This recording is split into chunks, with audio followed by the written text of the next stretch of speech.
नमस्कार दोस्तों, मैं संतोष कुमार झा आप सबका एसगार्ड के और निश्चय पॉइंट के यूट्यूब चैनल पर स्वागत करता हूं। घटना चक्र का दूसरा पार्ट हम लेके आए हैं मॉडर्न हिस्ट्री का, जो बीपीएससी को लेकर ध्यान में रखकर हम सीरीज चला रहे हैं।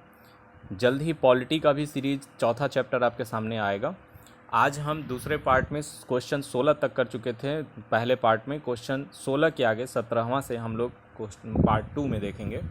इसमें पहला प्रश्न आपका 17वां क्वेश्चन, शेर पंजाब के नाम से इनमें से कौन मशहूर थे, ये पूछा जा रहा है। राजगुरु, भगत सिंह, लाला लाजपत राय, उधम सिंह। लाला लाजपत राय को शेर पंजाब के नाम से जाना जाता था। इसका ऑप्शन सी सही है। इसमें आप एक्सप्लेन में दो चीज़ें नोट डाउन कर लें। लाला लाजपत राय शेर पंजाब के नाम से जाने जाते थे। ये भारतीय राष्ट्रीय कांग्रेस के गरम दल के नेता भी माने जाते थे और इन्हें एक और नाम से भी बोला जाता था, पंजाब केसरी। क्वेश्चन नंबर अगला देखें। निम्नलिखित में से कौन भारतीय राष्ट्रीय कांग्रेस के उदारवादियों से जुड़ा हुआ नहीं था? फिरोज शाह मेहता जुड़े हुए थे, दादा भाई नौरोजी ये भी जुड़े हुए थे, गोपाल कृष्ण गोखले ये भी जुड़े हुए थे। लाला लाजपत राय इसका उत्तर होगा डी। लाला लाजपत राय उदारवादी न होकर उग्रवादी नेता थे। इसके आगे देखते हैं, निम्न में से किस एक को लाला लाजपत राय ने अपना राजनीतिक गुरु माना है? ये बहुत ही महत्वपूर्ण प्रश्न है। निम्न में से किस एक को लाला लाजपत राय ने अपना राजनीतिक गुरु माना है? तो मैजनी को माना है, ये याद रखिएगा। ऑप्शन डी इसका उत्तर सही है। इसके पीछे का मैं आपको एक्सप्लेन कर देता हूँ। लाला लाजपत राय ने इटली के क्रांतिकारी थे, जिन्हें इटली में राष्ट्रपिता के नाम से जाना जाता था। राष्ट्रपिता की मानक उपाधि उनको मिली थी मैजनी को उनके जीवनप्रद बायोग्राफी और उनके ऑटोबायोग्राफी को पढ़ने के बाद अपना राजनीतिक गुरु माना था। बाद में उन्होंने मैजनी की उत्कृष्ट रचना द ड्यूटीज़ ऑफ मैन का उर्दू में भी अनुवाद किया था। The duties of man Mazzini के द्वारा लिखी गई किताब है, जिसकी रचना उर्दू में, जिसका ट्रांसलेट उर्दू में लाला लाजपत राय ने किया था। अगला प्रश्न देखते हैं। उन्होंने मैजनी, गैरिबाल्डी, शिवाजी और श्री कृष्ण की जीवनी लिखी। वे अमेरिका में कुछ समय के लिए रहे और केंद्रीय सभा के सदस्य निर्वाचित हुए। जी, इसका भी उत्तर सी ही है, लाला लाजपत राय। लाला लाजपत राय जो थे 1907 में 6 माह के लिए निर्वासन की उनको सजा दी गई थी, जिस समय वो अमेरिका में रह रहे थे। प्रथम विश्व युद्ध के दौरान वो वापस लौटे थे भारत, और लेखन की शैली उनके पास पर्याप्त रूप से योग्य शैली थी, जिसका प्रयोग करके उन्होंने श्री कृष्ण, शिवाजी, स्वामी दयानंद सरस्वती, मैजनी, गैरिबाल्डी, इन सब के ऊपर ब्रीफ स्टोरी या ब्रीफ ऑटोबायोग्राफी, संक्षिप्त जीवनियाँ लिखी हैं। लाला लाजपत राय की खुद की जो किताब है unhappy India, the story of my deportation, ये दोनों किताब आप नोट डाउन कर लें और अच्छे से इसे याद रखें। Unhappy India, the story of my deportation. अगला क्वेश्चन देखते हैं। निम्न में कौन मध्यम वर्गीय नहीं था? बाल गंगाधर तिलक इसका उत्तर होगा। बाल गंगाधर तिलक मध्यम वर्गीय नहीं थे। मध्यम वर्गीय का मतलब यहाँ पर मध्यम वर्गीय न होकर उग्र नीतियों के समर्थक थे। आप मिडिल क्लास फैमिली से इसे न जोड़ें।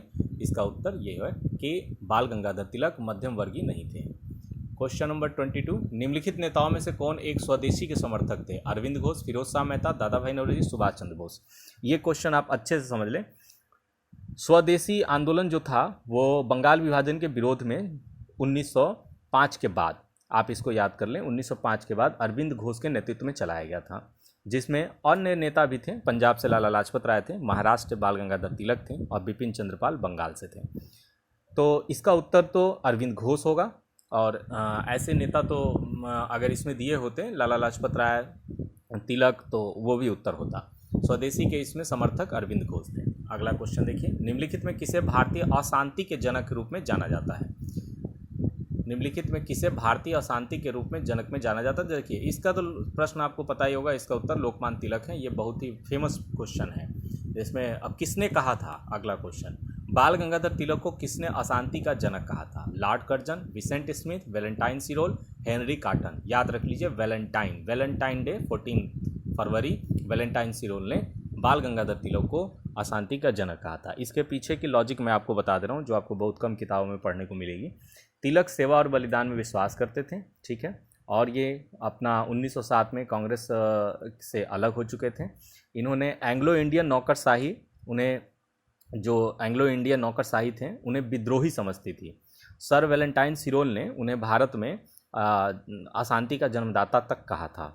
तिलक सिरोल पर मानहानि का मुकदमा चलाने के उद्देश्य से इंग्लैंड भी गए थे, लेकिन वो मुकदमा हार गए, किंतु इसका उचित प्रभाव भारतीयों पर पड़ा था। ये इसके पीछे की लॉजिक है, इसे आप समझ लें। किसने कहा था तिलक भारतीय अशांति के जनक है? फिर से वही है, इसमें ऑप्शन ए होगा। बी चिरोल लिखा है, वी सिरोल उसे कर दें, वैलेंटाइन सिरोल। ये थोड़ा सा मिसप्रिंट है घटना चक्र में, इसको आप सही कर लें। बीजी तिलक को सजा के पश्चात निम्नलिखित में से किसने दया की वकालत की थी और कहा था संस्कृत के एक विद्वान के रूप में तिलक में मेरी दिलचस्पी है? बहुत ही महत्वपूर्ण क्वेश्चन है ये, इसे आप ढंग से समझ लें।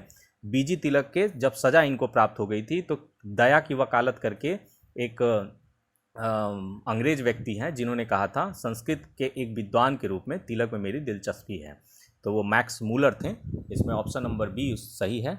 बाल गंगाधर तिलक को सजा जब मिली थी तो मैक्स मूलर ने दया की वकालत करते हुए कहा था संस्कृत के एक विद्वान के रूप में तिलक में मेरी दिलचस्पी है। क्वेश्चन नंबर 28, बाल गंगाधर तिलक लोकमान्य तिलक के नाम से जाने जाने लगे। कब जाने लगे? जब वे एक लोकप्रिय शिक्षक बने, उन्होंने एक लोकप्रिय अखबार शुरू किया, सरकार उन्हें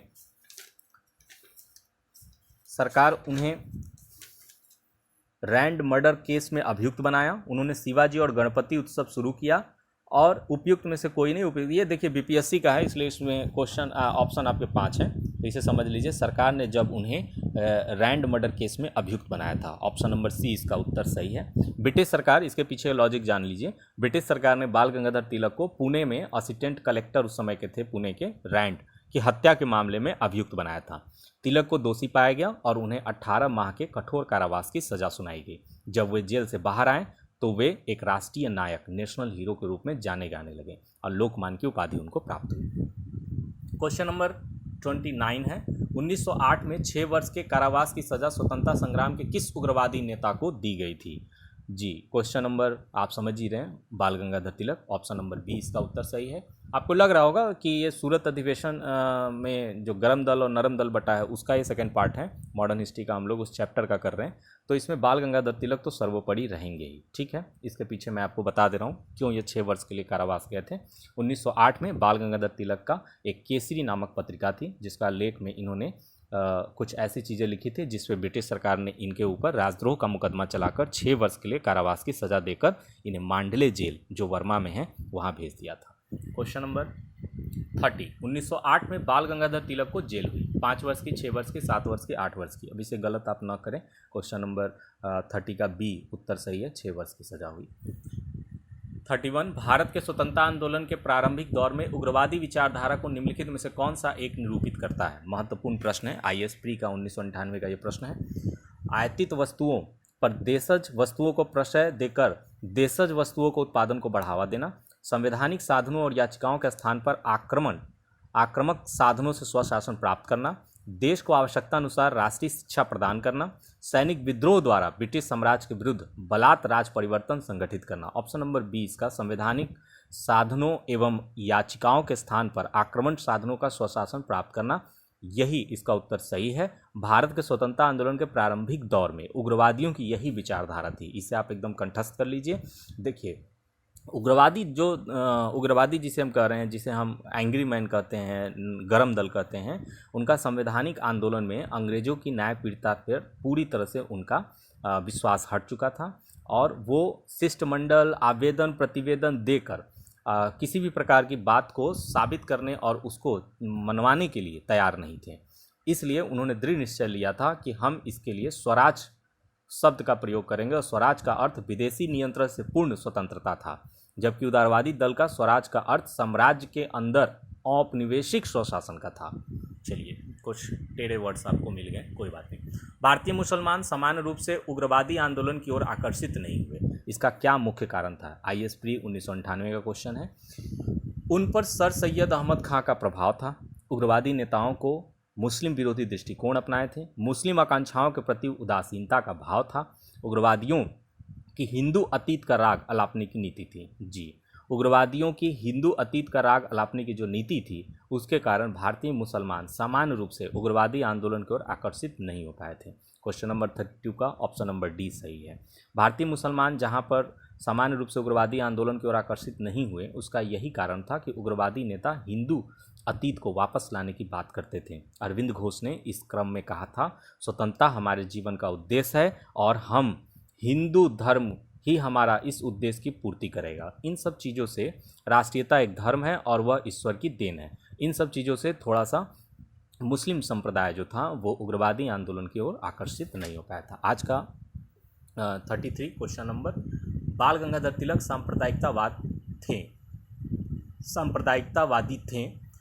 उन्होंने धर्म का राजनीतिक अस्त्र के रूप में प्रयोग किया। इसमें से आपको बताना है कि कौन सा उत्तर सही है। ए आर दोनों सही है, आर ए का सही स्पष्टीकरण है।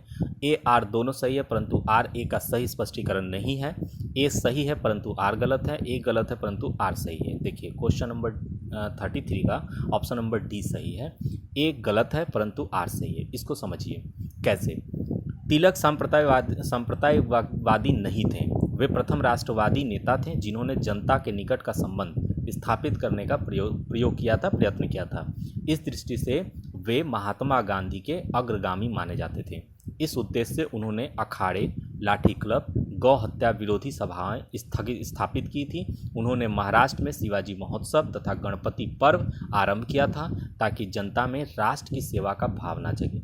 इस प्रकार उन्होंने धर्म का राजनीतिक अस्त्र के रूप में प्रयोग नहीं किया था। ऐसे देखा जाए तो यहाँ पर ये चीज़ें आपको डिटेल में जाननी है तो आप इसको मान सकते हैं कि इस प्रकार उन्होंने धर्म का राजनीतिक अस्त्र के रूप में प्रयोग किया, परंतु इसका उद्देश्य सांप्रदायिकतावादी नहीं था बल्कि जन जागरण था। इसे आप कंठस्थ कर लें और याद कर लें। क्वेश्चन नंबर 34, महाराष्ट्र में गणपति पर्व का श्री गणेश किया था। फिर वही बात है, वही क्वेश्चन। क्वेश्चन नंबर 34 का ऑप्शन नंबर ए सही है, बीजी तिलक। अगला प्रश्न देखिए 35, निम्नलिखित में से किसने महाराष्ट्र के गणपति उत्सव का एक कायाकल्प किया और राष्ट्रीय उत्सव हो गया और उसका स्वरूप राजनीतिक हो गया। ऑप्शन नंबर डी बाल गंगाधर तिलक। आपको पता ही है, ऊपर क्वेश्चन चला आ रहा है। आज के सीरीज का अंतिम प्रश्न, महात्मा गांधी के साथ निम्न मुसलमानों में से किसने बाल गंगाधर तिलक की अर्थी उठाई थी। ये बहुत ही इंपॉर्टेंट क्वेश्चन है, यूपी पीसीएस में पूछा गया है और इसके आने के चांसेस ज़्यादा हैं। बीपीएससी वाले थोड़ा इसे ध्यान से देख लें। महात्मा गांधी के साथ निम्न मुसलमानों में से किसने बाल गंगाधर तिलक की अर्थी उठाई थी। Shaukat Ali, Mohammad Ali, Maulana A K Azad, A M Ansari. Option number A Shaukat Ali इसका उत्तर सही है। बाल गंगाधर तिलक की मृत्यु 1 अगस्त 1920 को हुई थी। उनके अर्थी को महात्मा गांधी के साथ मौलाना शौकत अली तथा डॉक्टर सैफुद्दीन किचलू ने उठाया था। मौलाना हसरत मोहानी ने उस समय शोक गीत पढ़ा था। तो आप ये याद कर लीजिए, 3 नाम आप अच्छे से इसको लिख लीजिए, नोट डाउन कर लीजिए। एक व्यक्ति हैं मौलाना शौकत अली, दूसरे हैं सैफुद्दीन किचलू और तीसरे हैं मौलाना हसरत मोहानी। तो मौलाना शौकत अली और डॉक्टर सैफुद्दीन किचली ने अर्थी उठाया था और हसरत मोहानी ने शोक गीत गाया था। इसी के साथ आज का ये क्लास यहीं पे मैं रोक रहा हूँ। 12 से 13 मिनट का ये आपका वीडियो है। इसे आप कंठस्थ करके नोट्स बनाते चलें, इससे आपको फ़ायदा होगा। धन्यवाद।